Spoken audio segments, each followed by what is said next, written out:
Hi everyone, I'm Alina, the enchanting enigma. Want to see a magic trick? Choose a card. Ready? Hocus pocus. Is this your card? Are you sure? Well, I should keep working on that one. Let's begin. But before I continue, make sure to like and subscribe. I grew up in one of the most beautiful places on earth, Norway. I loved everything about my home. The natural beauty, the epic history, even the grumpy shopkeeper at the corner store. But the best part was the northern lights. Every year, starting around September, shimmery curtains of light appeared in the sky like a giant kaleidoscope. With my family, we went to see them every night, making bonfires, toasting marshmallows, and telling Viking stories. Those are my most cherished memories. I say memories because those times ended abruptly. Your father and I are getting a divorce. I'm in love with my business partner Hans, and we're moving to Argentina. That wasn't even the worst part. Astrid, you're coming with me. You're too young to be without your mother. But Mom, I want to stay with Alina. It's not up for discussion. Pack your things right now. Growing up, my little sister Astrid idolized me. She was 2 years younger and thought everything I did was amazing, especially my magic tricks. For my next trick, I'll make a piece of gold appear out of thin air. Wow. Okay, technically it was a chocolate candy with gold foil, but Astrid still loved it. She was my biggest fan, even when I didn't believe in myself. So I was devastated about her leaving, but Mom's mind was made up. And just like that, she left me with my dad and my big brother Frederick. Of course I love them, but let's just say they are... Vikings? Not the word I have in mind. Immature? They spent all their time playing Vikings like children. Check out the spoils of our last hunting trip, sis. Frederick, shut up. You bought that from a grocery store. You're not a real Viking. Tell that to the village we just razed to the ground. Good one, son. Still, I always had fun with them. I even went to some Viking battle reenactments. It was better than staying home alone. We still went camping under the northern lights from time to time, but it wasn't the same without Astrid.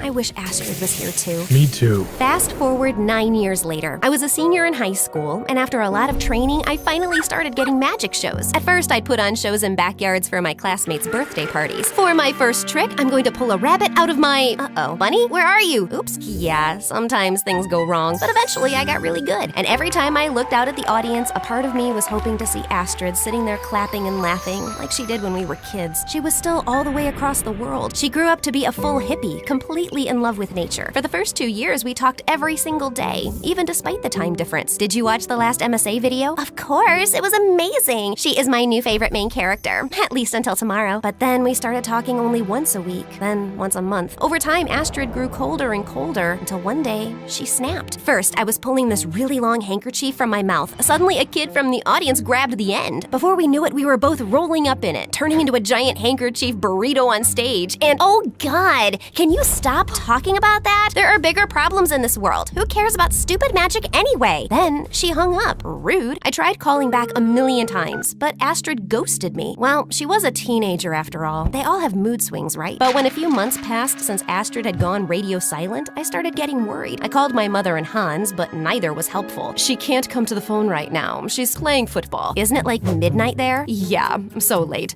Oh, good night. Oh, that Elena. Right.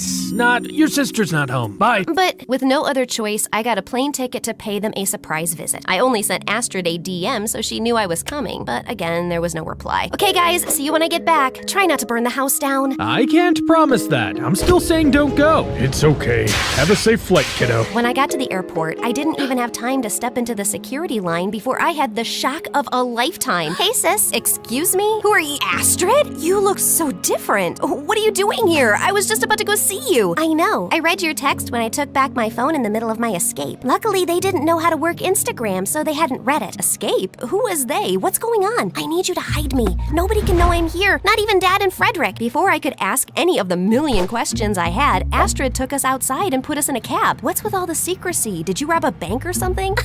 Of course not, sis. Why would you ever say such a thing? Astrid kept looking nervously at the taxi driver. A few minutes later, he dropped us and Astrid pulled me into an alleyway. Tell me what you know. About why you're here? Nothing. I called you nonstop for months. Tell me what's going on before I call Mom. No, don't call her. Mom changed a lot after we moved. She does whatever Hans says, and he's a monster. Like a real one. Months ago, he took my phone and kept me locked in my room. Are you for real? I can't tell you more than this for now. The first thing I did after escaping was get a ticket here. I need you. You're my last hope, sis. Astrid's story was disturbing. I had to help her. She was my baby sister. So we went to the mall to give her a makeover. New clothes, new hair color, different lenses. But I didn't know if her disguise would fool anyone. You really think Dad's not gonna recognize his own daughter? I don't think so. He hasn't seen me in person since I was 7. Plus, Dad and Frederick aren't exactly geniuses. No offense. I was a little offended, but she wasn't wrong. As we got home, I almost fainted from the smell. There was trash everywhere, food smeared on the walls.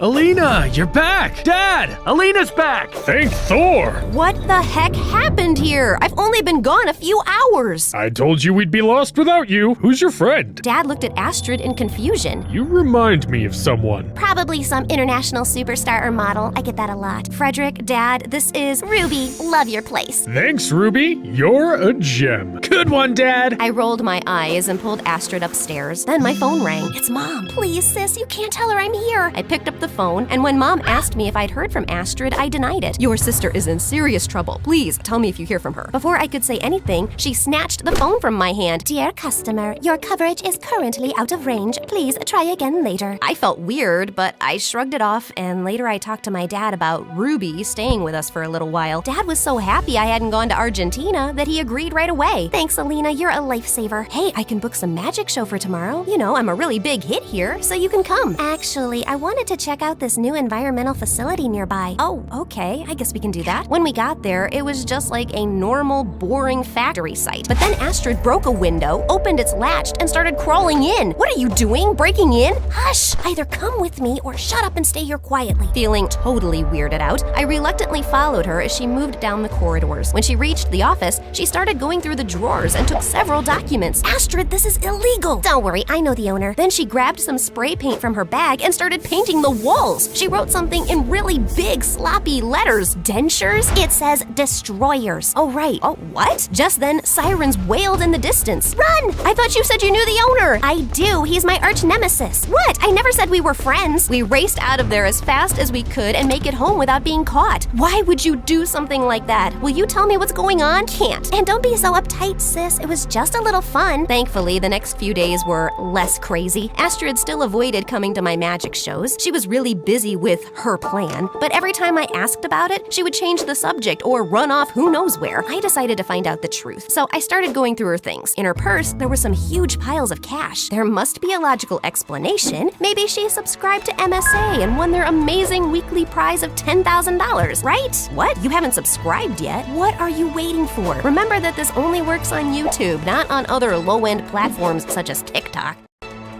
As soon as Astrid came back, I confronted her. Astrid, where did all this money come from? Oh, that. I saved up a bunch from working at a restaurant in Buenos Aires. Then she started a long and passionate speech about the environment. I was angry and confused, but also a little proud of her. She had so much passion and knowledge. She kept talking until we both fell asleep. In fact, I think she kept talking even in her sleep. The next morning, my dad was scrambling around the house searching for something. My savings! I kept all my cash in random cereal boxes, but it's all gone now! I told you to open a bank account. Then it hit me. Oh no, Astrid. I ran upstairs to confront her. You need to give that money back. What are you talking about? You stole Dad's money. What? No, I didn't. You're just mad because I didn't go to your stupid magic show. I'm sorry. I'm just too busy saving the world. She stormed out of the room. She was out of control. First, she'd almost gotten us arrested, and now she was stealing from our dad and even calling my magic stupid after everything I did for her. I'd had enough. Knowing she wasn't telling me the whole truth, I called Mom right away. You did the right thing calling me, sweetie. Astrid needs help before she ends up in prison. I went to school, but when I came back, all of Astrid's bags were gone. Then Frederick appeared dragging a wooden boat into the kitchen. Check it out, sis! A real Viking boat! That's a canoe, Frederick. Frederick, how did you pay for that boat? I found a bunch of money in a box of Cocoa Puffs. So cool! Oh no, so it wasn't Astrid who'd taken the money. What if she was telling the truth all along? My sister had come home for the first time in years, and I totally betrayed her. I needed to find her. I called her over and over, but again, no response. Then I decided to tell Dad the truth. When he found out that Ruby was Astrid, his face lit up again. A part of him already knew. Still, the rest of the news wasn't that good. Just as we were about to jump into our car to look for Astrid, an all-black car with a chauffeur pulled into our driveway. Out of it came Mom, Hans, and a huge bodyguard. Where is she? Mom? Mom? We need to find your sister right away. She stole my money from me, and she vandalized my construction project.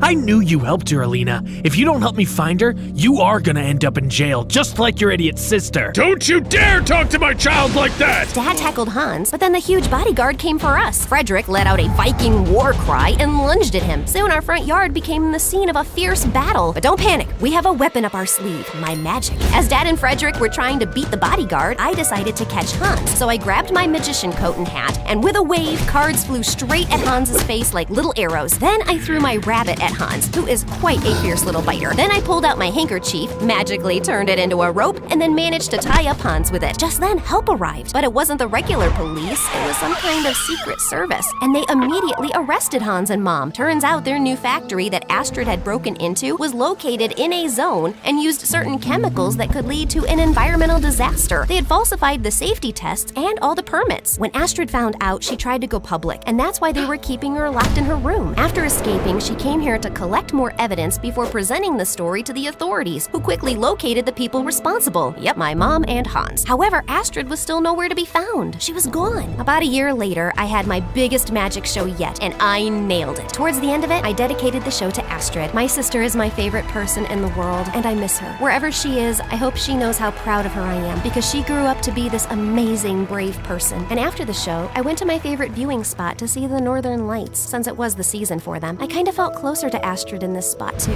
because if you think about it, maybe the lights wouldn't be here if she hadn't fought for the environment. It was like I could hear her there. Alina! Alina! Like she was right there with me. Alina, are you deaf? Can't you hear me? Wait, Astrid? I looked around and she was really there. I leapt up and hugged her. Oh my God, you're here! I decided I should check out that magician that everybody keeps talking about. I thought magic was so stupid and not real. I used to think that till I heard that magic kicked Hans's butt. Since then, it's my second favorite thing, right after nature. We both laughed for a second, then we apologized to each other and hugged. Remember guys, siblings should stick together. That is the first rule of families. I called Dad and Frederick to join us. So after all these years, we were finally seeing the Northern Lights as a family again, and that was the most magical moment ever.